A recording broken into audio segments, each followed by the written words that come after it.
Pemirsa, tahukah Anda Indonesia memiliki 6 istana presiden yang tersebar di Pulau Jawa dan Bali? Antara lain Istana Merdeka di Jakarta, Istana Bogor, Istana Cipanas, dan Istana Tampak Siring di Bali. Istana kepresidenan itu digunakan sebagai tempat resmi kediaman presiden, juga sebagai tempat presiden menggerakkan roda pemerintahan, atau menjadi tempat beristirahat tamu-tamu negara. Namun ternyata ada juga yang menyimpan cerita-cerita unik maupun kisah-kisah mistis. Lalu, seperti apa keanehan-keanehan yang terdapat di Istana Kepresidenan Republik Indonesia?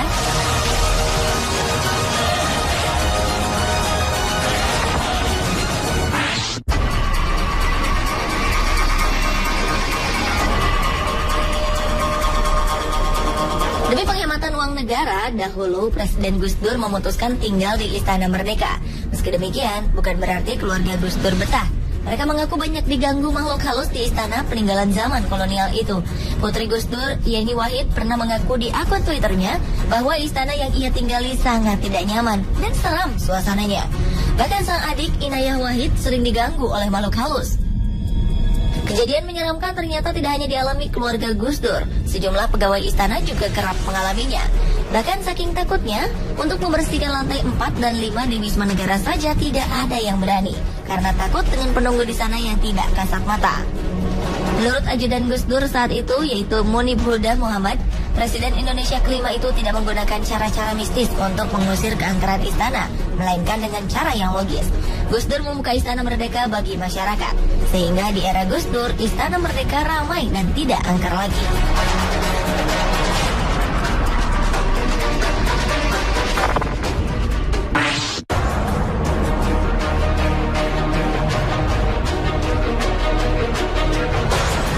Istana Merdeka merupakan tempat resmi kediaman dan kantor Presiden Indonesia yang terletak satu kompleks dengan Istana Negara dan Binagraha, yaitu terletak di Jalan Merdeka Selatan, Jakarta.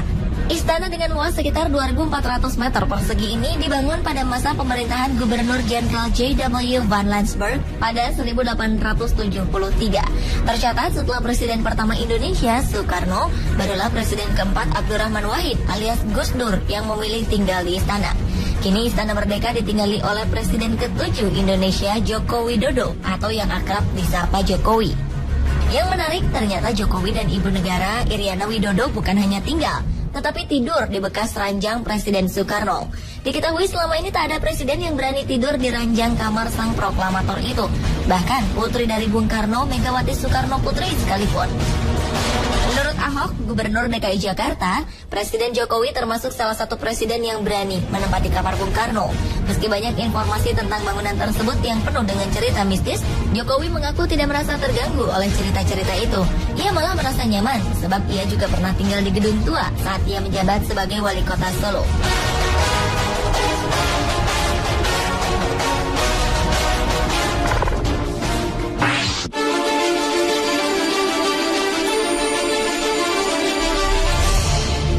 Sebagai pusat kegiatan pemerintahan negara, saat ini Istana Negara menjadi tempat penyelenggaraan acara-acara yang bersifat kenegaraan, antara lain pelantikan pejabat-pejabat tinggi negara hingga jamuan kenegaraan. Namun ternyata ada sebuah kisah di balik salah satu acara pelantikan resmi di Istana Negara tersebut, tepatnya saat pengangkatan Albert Hasibuan sebagai anggota Dewan Pertimbangan Presiden untuk bidang hak asasi manusia pada awal tahun 2012 lalu oleh Presiden Indonesia ke-6 Susilo Bambang Yudhoyono. Usai pelantikan, meja marmer yang dipakai sebagai tempat penandatanganan tiba-tiba pecah dan hancur berkeping-keping seperti habis dipukul dengan benda keras. Peristiwa itu terjadi ketika pasukan pengamanan presiden atau Pas Pampres hendak memindahkan meja marmer setebal 2 cm tersebut. Walau sempat terkejut, acara pelantikan tak terganggu sama sekali. Diketahui alas marmer tersebut terlepas dari meja besi kerangkanya. Namun ternyata ada juga yang mengaitkannya dengan hal-hal metafisika, yang konon pecahnya meja tersebut merupakan teguran dari si penunggu meja marmer bagi sang presiden kala itu.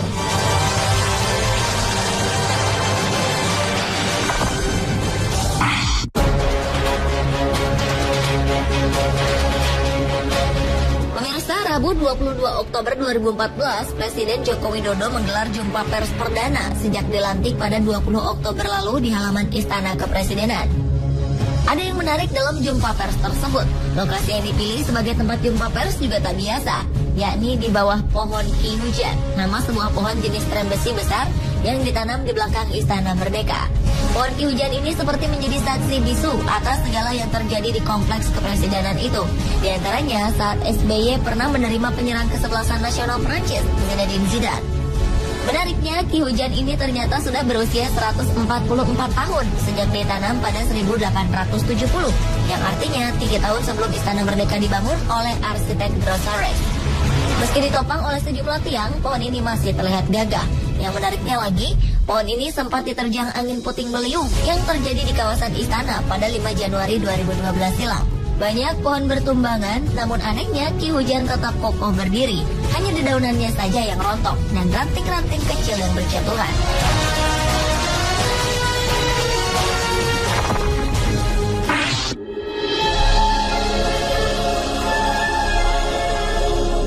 Istana Bogor merupakan salah satu dari 6 istana Presiden Republik Indonesia yang mempunyai keunikan tersendiri dikarenakan aspek historis, kebudayaan, dan faunanya. Namun di balik keunikan itu ternyata ada kisah misteri yang beredar di kalangan masyarakat tentang salah satu patung yang ada di istana yang dibangun pada tahun 1744 itu. Konon beredar kisah tentang seorang peserta pendaftaran yang berkunjung ke Istana Bogor dan melakukan hal usil ke salah satu patung perunggu berwujud wanita tanpa busana. Dengan sengaja ia meletakkan bulu-bulu wol, rontokan dari karpet di bagian terlarang tersebut.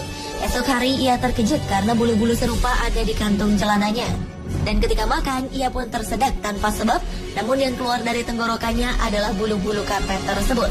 Kabarnya almarhumah mantan ibu negara, Hartini Soekarno pun sempat mengiyahkan bahwa di Istana Bogor terdapat makhluk astral penunggunya. Konon, ia pernah melihat seorang tamu yang tak kasat mata saat memasuki ruangan presiden di istana tersebut.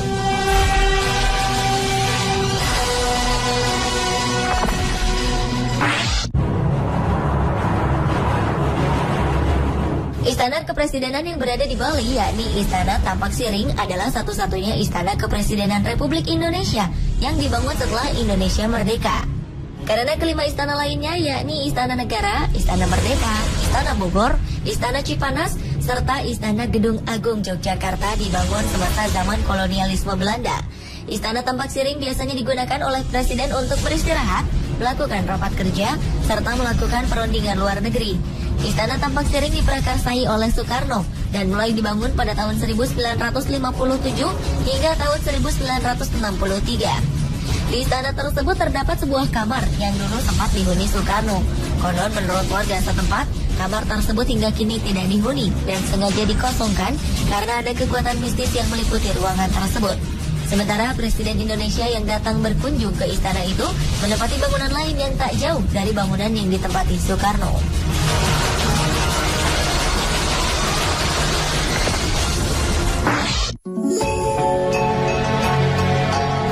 Istana Gedung Agung merupakan salah satu dari 6 istana kepresidenan Republik Indonesia.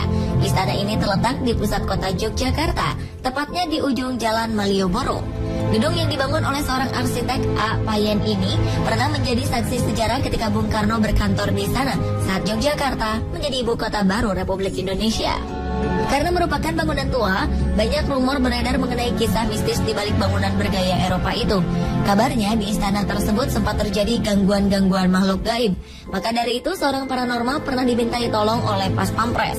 Menurutnya, hal yang dianggap mengganggu tersebut berasal dari kekuatan kitab Stambul yang sering berpindah-pindah secara misterius di sekitar istana. Kabarnya di Istana Gedung Agung yang bernama Loji Kebon itu kerap terdengar suara prajurit baris berbaris, walau tak ada yang sedang melakukan baris berbaris.